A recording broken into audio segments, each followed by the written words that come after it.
नमस्कार विद्यार्थी मित्रांनो, मी आहे भरत मुनेश्वर आणि आपण पाहत आहात व्हिजन मॅथ्स फिजिक्स चॅनल। या चॅनल अंतर्गत आपण इयत्ता 10वी सेमी माध्यमासाठी मॅथमॅटिक्सची स्टडी करत आहोत। आजच्या पिरियड मध्ये आपल्याला सर्कल मधील काही थेरम आणि काही एक्झाम्पल अभ्यासायचे आहेत।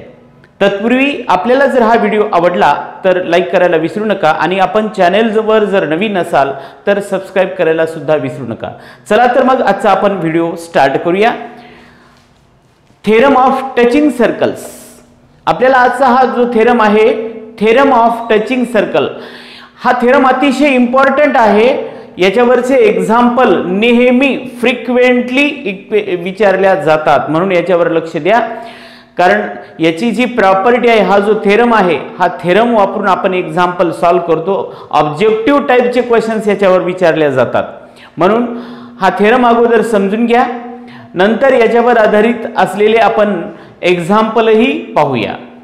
तर if two circles are touch each other, जेव्हा दोन सर्कल एकमेकाला टच करतात, when two circles are touching each other their common point, त्यांचा जो कॉमन पॉइंट असेल, पॉइंट ऑफ कॉन्टॅक्ट म्हणून आपण त्यांना, the point of contact lies on the line joining their centres. तो जो पॉइंट ऑफ कॉन्टॅक्ट आहे टच केल्याच्या नंतर, that two circles may be touch internally और एक्सटर्नली। आपण याच्या अगोदरच्याच पिरियड मध्ये पाहिलं होतं इंटरनली टच आणि एक्सटर्नली टच। तर इंटरनली असो का एक्सटर्नली टच असो, जर दोन सर्कल एकमेकाला टच करत असतील तर त्यांचा पॉइंट ऑफ कॉन्टॅक्ट जो आहे तो त्या दोन सर्कलच्या सेंटर मधून जाणाऱ्या लाईनवर असतो। If two circles are touching each other then their point of contact lies on the line joining their centres. त्यांच्या सेंटरला जॉईन करणारी जी लाईन असेल त्या लाईनवर तो पॉइंट हा असतो। अशा प्रकारचा हा थेरम आहे। If two circles touch each other, जेव्हा दोन सर्कल एकमेकाला टच करतात, देअर पॉइंट ऑफ कॉन्टॅक्ट, त्यांचा जो पॉइंट ऑफ कॉन्टॅक्ट आहे, टच होणारा जो पॉइंट असतो त्याला आपण पॉइंट ऑफ कॉन्टॅक्ट म्हणतो, लाईज ऑन द लाईन, तो लाईनवर असतो। कोणत्या? जॉइनिंग द सेंटर्स, त्या सर्कलचे सेंटर जॉईन केलेल्या लाईनवर असतो। मग मी आता दोन्ही प्रकारचे सर्कल काढलेले आहेत, टचिंग सर्कल्स। हे आहे दोन सर्कल टच होतात एक्सटर्नली आणि हे दोन सर्कल टच होतात इंटरनली। यामध्ये लाईन जॉइनिंग ही आहे देअर सेंटर ओपी, इथं सुद्धा ओपी, हे दोन सेंटर जॉईन करणारी लाईन आहे। तर यांचा पॉइंट ऑफ कॉन्टॅक्ट या ठिकाणी टी आहे आणि याच्यामधून जाणारी मी एक कॉमन टँजेंट काढलेली आहे एल। तर या ठिकाणी लिहूया आपण काय काय दिलेलं आहे। गिवन टू सर्कल्स आहेत, to circles with centres O and P are touch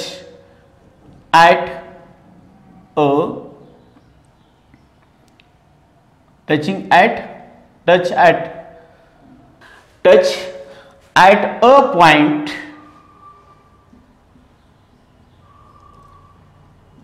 T। आपण T हा पॉइंट घेतलेला, या ठिकाणी टच होतात। त्याच्यानंतर आपल्याला प्रूव्ह काय करायचं, point T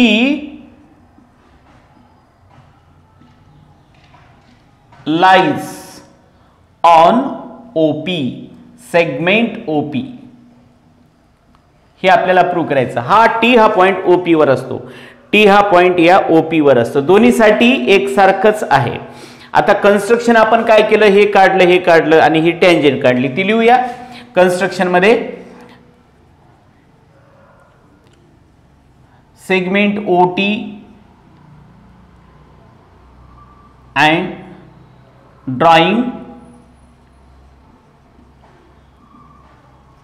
segment OT and PT, also drawing a tangent L। आपण ही टँजेंट सुद्धा ड्रॉन केलेली आहे।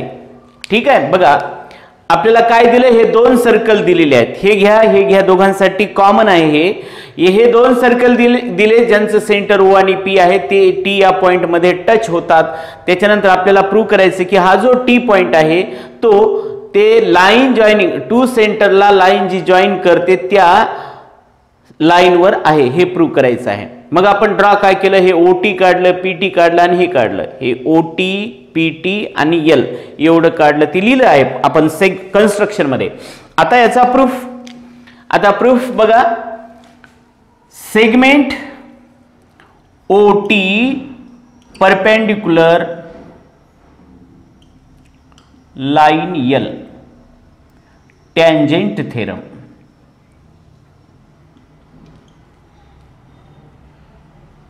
बघा टँजेंट थेरम नुसार आपल्याला सांगता येतं OT is the radius and L is the tangent. OT perpendicular to tangent L हे आपल्याला टँजेंट थेरम म्हणून सांगता येतं.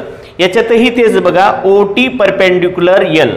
After that segment PT perpendicular line L, again same reason, that is tangent theorem. आता बघा हे OT L ला perpendicular आहे, PT सुद्धा L ला परपेंडिक्युलर आहे. म्हणून आपण असं सांगू शकतो, segment OT and PT are perpendicular to L. याच्यावरून सांगता येतं. आता OT आणि PT म्हणजे T या पॉइंट मधून काढलेला हा जो सेगमेंट आहे तो कोणाला परपेंडिक्युलर आहे, L ला. म्हणजे OT ही L ला परपेंडिक्युलर आहे आणि PT ही L लाच परपेंडिक्युलर आहे. मग आता OT आणि PT हे T पॉइंट मधून, OT आणि PT हे T पॉइंट मधून काढलेले सेगमेंट आहे. मग आपल्याला माहित असतं की फक्त एकाच पॉइंट मधून आपण एक आणि एक परपेंडिक्युलर ड्रॉ करू शकतो. तर आपण या ठिकाणी आपण असं सांगत आहोत, हे दोन एकच पॉइंट आहे आणि त्याच्यामधून काढलेले हे दोन सेगमेंट एकाच लाईनला परपेंडिक्युलर, असं शक्य नाही. म्हणून वन अँड ओनली वन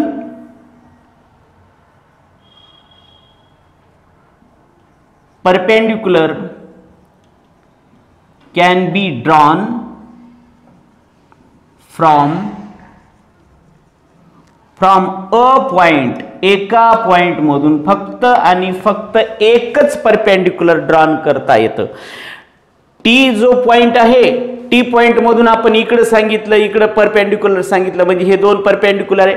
आता हा T पॉइंट एकच आहे, एकाच पॉइंट मधून एका लाईनला दोन परपेंडिक्युलर आपण काढू शकत नाही.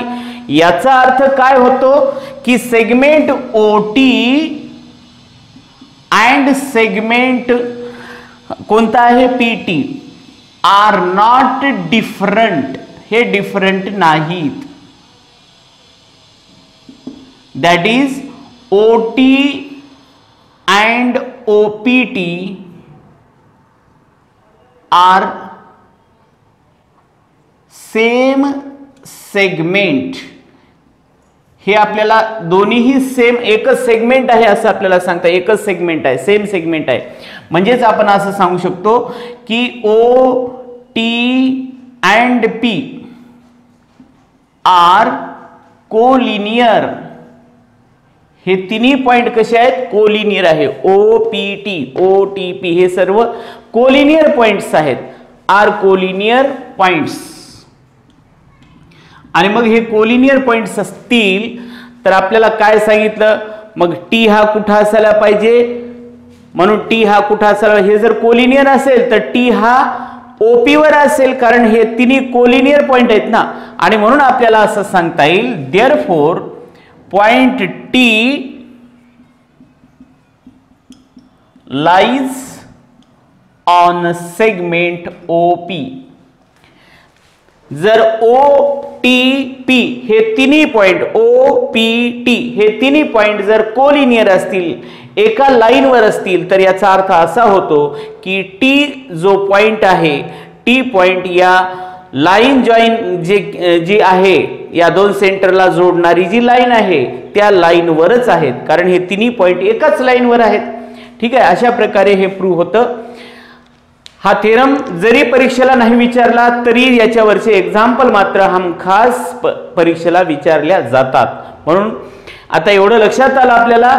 मागच्या पिरियड मध्ये मी सांगितलं होतं, जर दोन सर्कल एकमेकाला टच करत असतील, they touch externally or internally. If they are touching to each other externally, then the distance between their centre is equal to sum of their रेडियाय.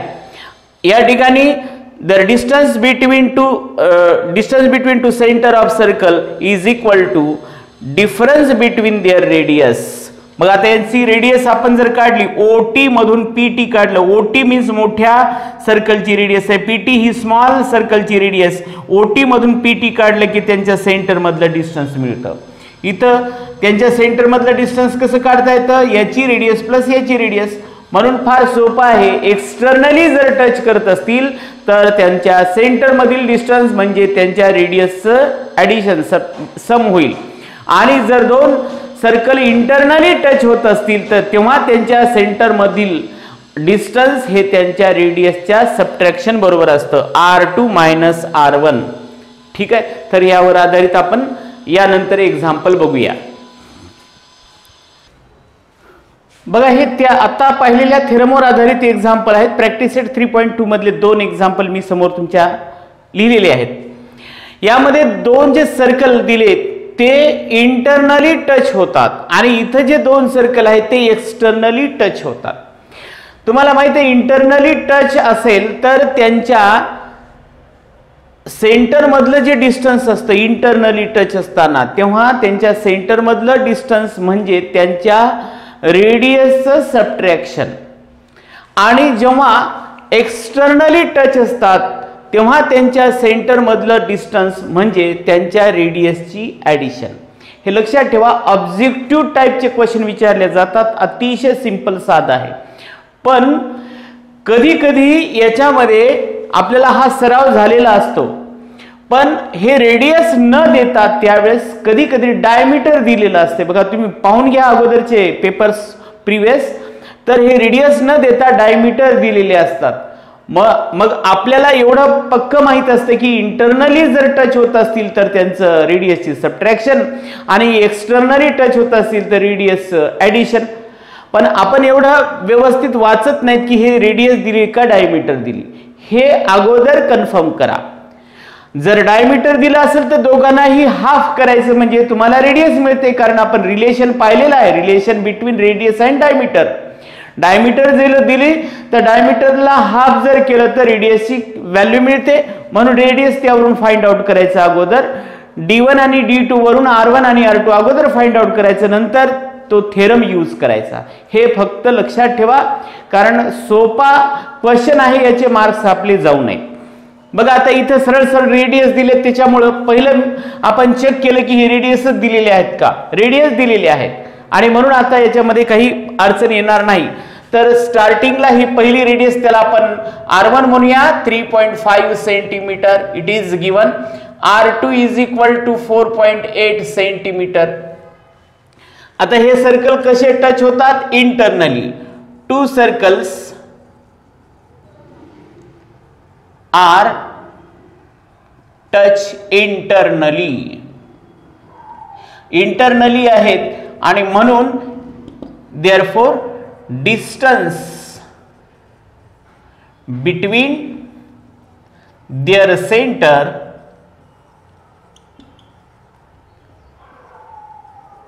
Equal to internally असल्यामुळं रेडियसचं सबट्रॅक्शन R2. कोणती radius मोठी, R2 minus R1. इथं वाटलं तर reason लिहिता येतं, theorem of touching circles is equal to R2 4.8 minus R1 3.5. याचं सबट्रॅक्शन करा, 1.3 centimetre. Therefore distance between their centers equal to 1.3 centimeter. This is the answer. एकदम सिंपल आहे, व्यवस्थित आपल्याला सोडवता येतं. त्यानंतर या ठिकाणी हे दोन जे सर्कल आहेत ते एक्सटर्नली टच होतात. आता मी सांगितलं की एक्सटर्नली टच होत असतील तर त्यांच्या सेंटर मधलं डिस्टन्स म्हणजे त्यांच्या रेडियसची ऍडिशन. म्हणून आपण दिलेल्या रेडियस घेऊया. R1 is equal to 5.5 centimetre, R2 is equal to how much 4.2 centimetre. हे circle, two circles are touch externally, आणि एक्सटर्नली टच होत असतील तर distance between their centres equal to R1 plus R2 किंवा R2 प्लस R1 काय घेतलं तरी चालेल. हे सुद्धा आपण कशावरून लिहिलं? Theorem of touching circles. यामध्ये व्हॅल्यू ठेवू आपण. R1 आहे 5.5 प्लस R2 आहे 4.2, सो टोटल 9.7 सेंटीमीटर. आन्सर लिहूया. Distance between their centres equal to 9.7 centimetre.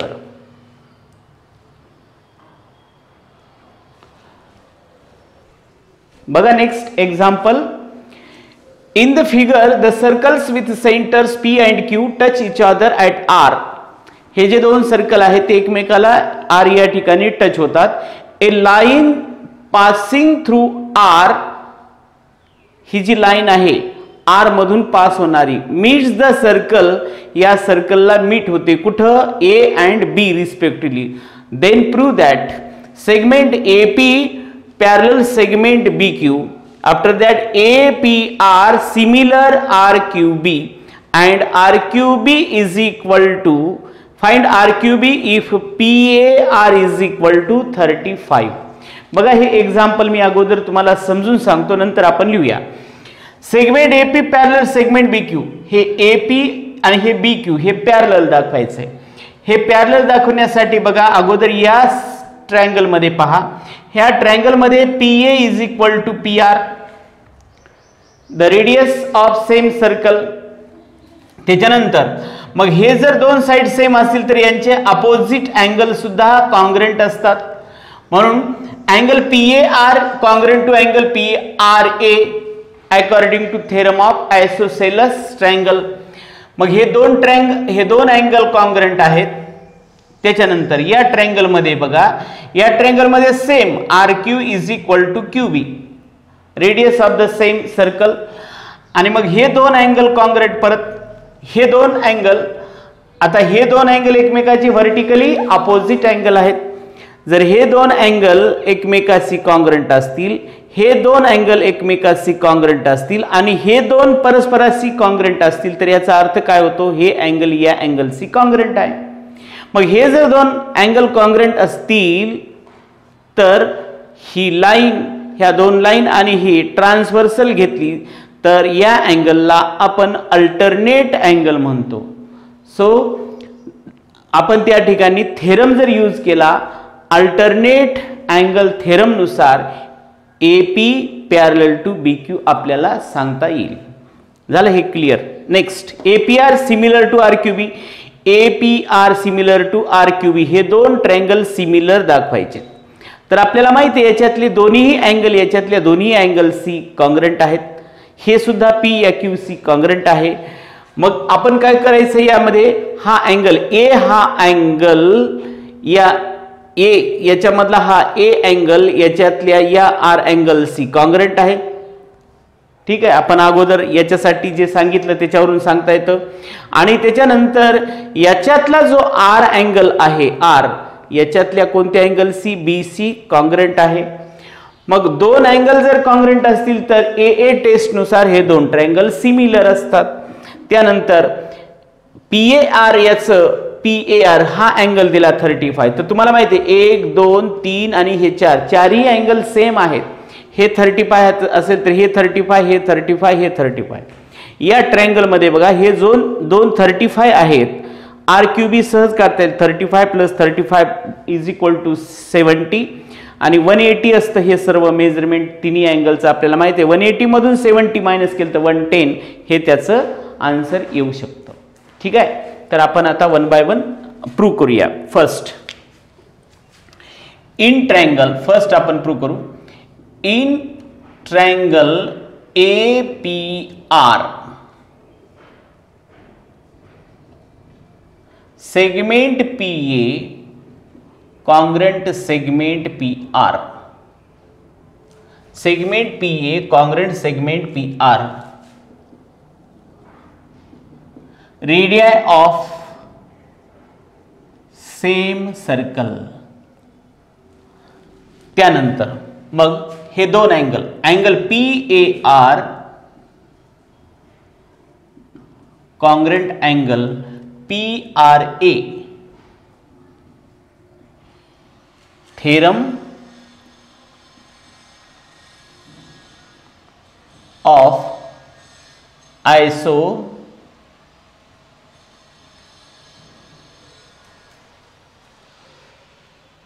isosceles triangle, theorem of isosceles triangle. Then suppose this is number 1, PAR equal to PRA, theorem of isosceles triangle. आता त्याच्यानंतर आपण काय करणार आहोत हे same दाखवलं, याला नंबर 1 म्हटलं. आता त्याच्यानंतर या ट्रायंगल मध्ये बघा इन ट्रायंगल RQB ते same segment QR congruent segment QB, radii of same circle,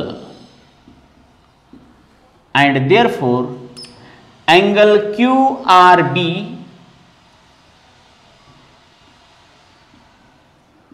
congruent angle QBR.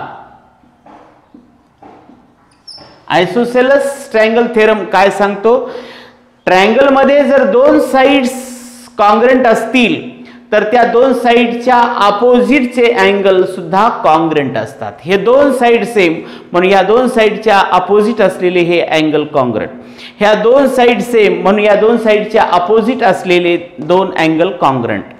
तर या ठिकाणी सुद्धा आपण रिझन लिहूया. Theorem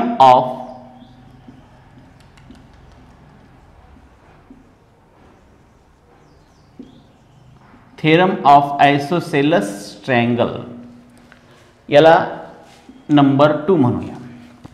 but angle ARP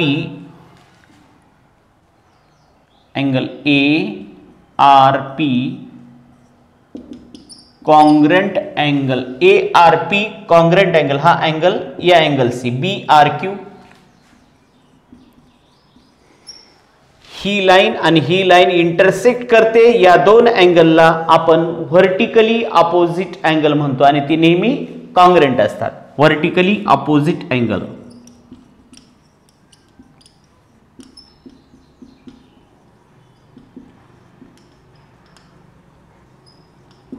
vertically opposite angles. आता ह्यालाही आपण नंबर 3 म्हणूया. आता ह्या 1 2 3 मध्ये बघा काय सांगता येते पहा. PAR congruent PRA, QRB congruent QBR, पण याच्यामध्ये ARP म्हणजेच हे PRA हा सेम आहे बघा. हा अँगल आणि हा अँगल, हे अँगल आणि BRQ हा अँगल, म्हणजे हे जे दोन अँगल आहेत हे दोन अँगल हे आपण कॉन्ग्रंट दाखवलेत. PRE म्हणजेच ARP, इथं ARP लिहिलंय आणि QRB म्हणजे BRQ एकच सेम आहे. हे दोन अँगल आपण कॉन्ग्रंट दाखवलेले आहेत आणि हे जर दोन अँगल कॉन्ग्रंट असतील तर हे सुद्धा अँगल कॉन्ग्रंट असायला पाहिजे. From 1 to 3 angle PAR must be congruent to angle QBR from 1, 2 and 3. आता बघा PAR ला मी असं लिहितो, that is angle PAB congruent angle QBR ला मी असं लिहितो, QBR न लिहिता QBA, म्हणजे काही हे तेच अँगल आहेत. मग आता हे अँगल जर पाहिला तुम्ही तर हे अँगल कोणते पाहता, PAB हा अँगल आणि त्याच्यानंतर QBA हा अँगल, हे दोन अँगल काय आहेत, अल्टरनेट अँगल्स आहेत. But they are alternate angle, therefore. मग आता हे अल्टरनेट अँगल कॉन्ग्रंट असल्यामुळं आपल्याला काय म्हणता येतं, AP segment AP parallel segment BQ. Reason काय सांगता येईल, अल्टरनेट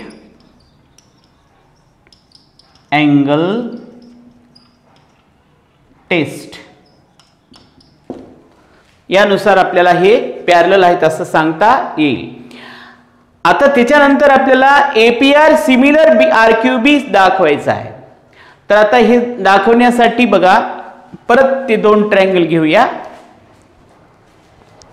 त्यानंतर बघा हे जे दोन ट्रायंगल आहेत हे सिमिलर दाखवायचे. In triangle APR and triangle RQB ह्या दोन ट्रायंगल मध्ये आपल्याला माहिती आहे सिमिलरिटीची स्मॉलेस्ट टेस्ट जी आहे AA टेस्ट आहे. फक्त दोन अँगल इथं पाहिलं आपण, याच्यातले हे तिन्ही अँगल, याच्यातल्या तिन्ही अँगलशी कॉन्ग्रंट आहेत. कारण हे अँगल या अँगलशी कॉन्ग्रंट दाखवला आपण, हा अँगल या अँगलशी कॉन्ग्रंट दाखवला हा. मग आता त्याच्यामुळं हे दोन्ही अँगल या दोन्ही अँगलशी कॉन्ग्रंट आहे, उरलेला हा सुद्धा कॉन्ग्रंट असायलाच पाहिजे. मग याच्यातले कुठलेही दोन अँगल घ्यायचेत आपल्याला, दोन अँगल घेऊन सिमिलरिटी AA टेस्ट नुसार हे दोन सिमिलर दाखवायचे. तर आपण सर्वप्रथम बघूया angle PAR congruent angle QRB आहे की नाही पहा. PAR कॉन्ग्रंट QRB याच्यामध्ये 1 and 2 मध्ये बघा हे दोन्ही सेम आहेत इथं सांगितलं, याच्यामुळे हे दोन्ही सेम आहेत म्हणजे हे चारही अँगल सेम आहेत. थोडक्यात 1, 2, 3, 4 हे सेम आहेत म्हणून याच्या बरोबर आपल्याला हे अँगल घेता येतो. QRB PAR congruent to QRB हे असं घेता येतं, कारण हे याच्याशी कॉन्ग्रंट आहे, हे याच्याशी कॉन्ग्रंट आहे, पण हे दोन एकमेकाशी कॉन्ग्रंट, त्याच्यामुळे हे सुद्धा कॉन्ग्रंट आहेत. म्हणजे हे 1, 2, 3, 4 हे अँगल आपल्याला कॉन्ग्रंट आहेत असं दाखवता येतं. मग आपल्याला इथं रिझन लिहिता येतं फ्रॉम 1 and 2. त्याच्यानंतर दुसरा अँगल घ्या असाच angle PRA congruent angle QBR, पुन्हा त्याचाच आधार घ्या. PRA आणि QBR हे सेम आहेत, कॉन्ग्रंट आहेत आणि मग हे दोन या ट्रायंगल मधले हे दोन अँगल कॉन्ग्रंट असल्यामुळं आपल्याला हे AA टेस्ट नुसार सिमिलर दाखवता येईल. म्हणून triangle APR similar triangle RQB AA test. आता फक्त 1 2 करस्पॉन्डन्स बघून घ्या यांचं. A अँगल RC, त्याच्यानंतर RBC आलं बरोबर. ह्याप्रमाणे आपल्याला हे सेकंड प्रूव्ह करता येतं. आणि आता थर्ड याच्यामध्ये पहा अँगल RQB दिलेला आहे, RQB फाइंड आउट करायचा, हा अँगल फाइंड आउट करायचा आणि दिलेला आहे हा 35. तर आता याच्यावरून आपल्याला सांगता येतं, इथं सांगितलं की हे अँगल, हे अँगल, हे अँगल आणि हे अँगल सेम आहेत. हे 35, हे 35, हे 35, हे 35 सर्व सेम आहेत. त्यामुळं आपल्याला असं सांगता येतं अँगल PAR कॉन्ग्रंट अँगल हा डायरेक्टली घ्या किंवा कोणताही घ्या, PAR आणि हा घ्या अँगल किंवा हा घ्या अँगल QRB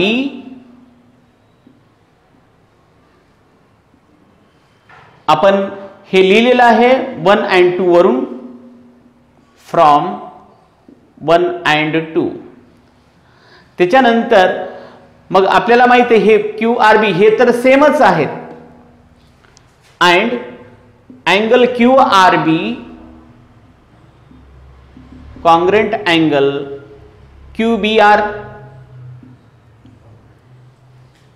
आता हे आपण याला लिहूया, नंबर 4 लिहू. PAR QRB congruent QBR. याच्यामध्ये हे दोन आपण नेक्स्ट ट्रायंगल कोणता घेतला त्याच्यामध्ये दाखवलं बघा आपण. हा QRB कॉन्ग्रंट QBR फ्रॉम 2. ठीक आहे. आता याच्यामध्ये थोडक्यात लक्षात घ्या, हे अँगल या अँगलशी कॉन्ग्रंट दाखवला, हे याच्याशी कॉन्ग्रंट आहे म्हणजे हे 35 तर हे दोन्ही 35 असायला पाहिजे. म्हणून आपण असं लिहूया therefore angle PAR equal to angle QRB equal to angle QBR equal to how much 35.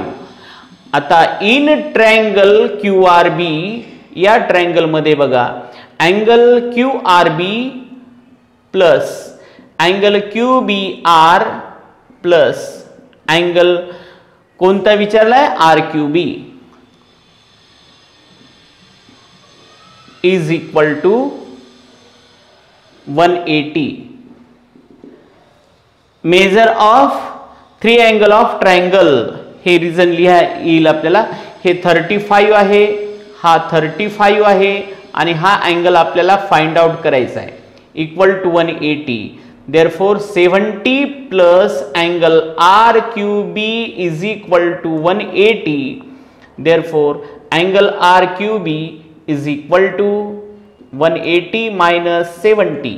That means angle RQB is equal to 110. तर हे झालं याचं आन्सर. ठीक आहे, बघून घ्या. हे सेकंडचं आन्सर आहे, हे सिमिलर दाखवलं आपण. त्याच्यानंतर हे फर्स्टचं आहे, segment AP parallel segment BQ. अशा प्रकारे हे एक्झाम्पल इम्पॉर्टंट आहे, बघून घ्या. सिंपल, एकदम सिंपल आहे.